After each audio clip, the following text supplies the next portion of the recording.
Today's topic, and you can see we just scratched a little bit of an outline on the board here. But today's topic is a really big topic that has to do with the injury award, and it's how the doctor's low sensitivity testing is causing and forcing the attorneys to accept lowball offers. Okay, so first of all, what do we mean? And so we're going to go into specifically, essentially, how the wrong tests, low sensitivity testing, which essentially are the wrong test, is forcing lowball offers. So let's do a quick review again of what is the categories that create the injury award. So remember, there's 5 major categories of documentation that will create the injury award. Number 1 is the diagnosis. That's the single most important category for the injury award. Number 2 is the impairment. Number 3 and 4, and 3 and 4 is the activities of daily living, but 3 is loss of enjoyment of lifetime activities and duties under duress is number 4. So those are activities of daily living that patients can't do anymore, or they have pain or restrictions doing. And those are the category 2 and category 3 are the single most important categories for the personal injury award. Was there an impairment? In other words, does the person have a permanent problem as a result of this injury the rest of their life? And how is it causing pain or restrictions with things that are important for them to do, such as activities of daily living? That's the absolute pinnacle of the injury award right there. So that's what we're going to be taking a look at today, is the sensitivity testing. And I'll just share with you, what I'm getting ready to share with you is when 95% of clients come to me for personal injury training for the Car Injury Doctor Network providers, I'd say that most of them are not doing what I'm getting ready to show you. And so prior to learning this, they were part of the problem. And then once they learn it, now they become the solution to helping stop lowball offers. And so let's break this down.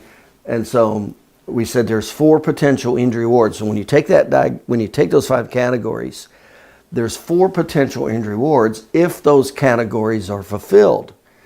So there's the medicals potential injury award from the doctor's notes. There's the impairment rating potential injury award. There's the pain and suffering potential injury award. And then number 4 is there's the prognosis and need for future care injury award potential. So this gets to be exactly how it's done. So let me share with you what not a lot of doctors know.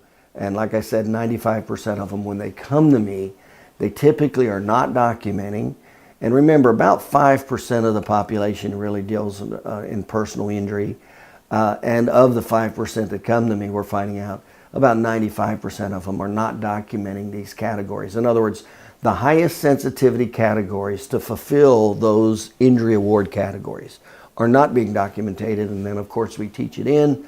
They implement these as long as all the other strategies, and that's what stops lowball offers. So let's go into some of these of what's causing the problem and how to stop it. So we're going to go into the first 3, which are the objective findings. Now remember, when we look at a case, we're paying a lot of attention to the mechanism of injury, injury magnifiers, subjective findings at MMI, hybrid findings at MMI, objective findings at MMI, and was there a permanent impairment? And of course, that takes you to the prognosis and need for future care. So let's go ahead and get started with number 1. Number 1 is x-rays. When we look at the soft tissue spinal injury, remember that's 87% of all injuries are the soft tissue injury. Only 32% are disc, 16% are nerve, 10% are mild concussion, and 2% are fractures. In other words, 2/3 of all the low impact injuries under 20 miles an hour are soft tissue. They don't deal with a disc. So we're going to put the emphasis on that. So I'm not going to be referencing right now the disc, the nerve, the mild concussion, or the fracture. So let's just put that aside, okay? So we're talking about 2/3 of the case with the soft tissue injury. That's specifically the categories that we're talking about diagnostically, okay?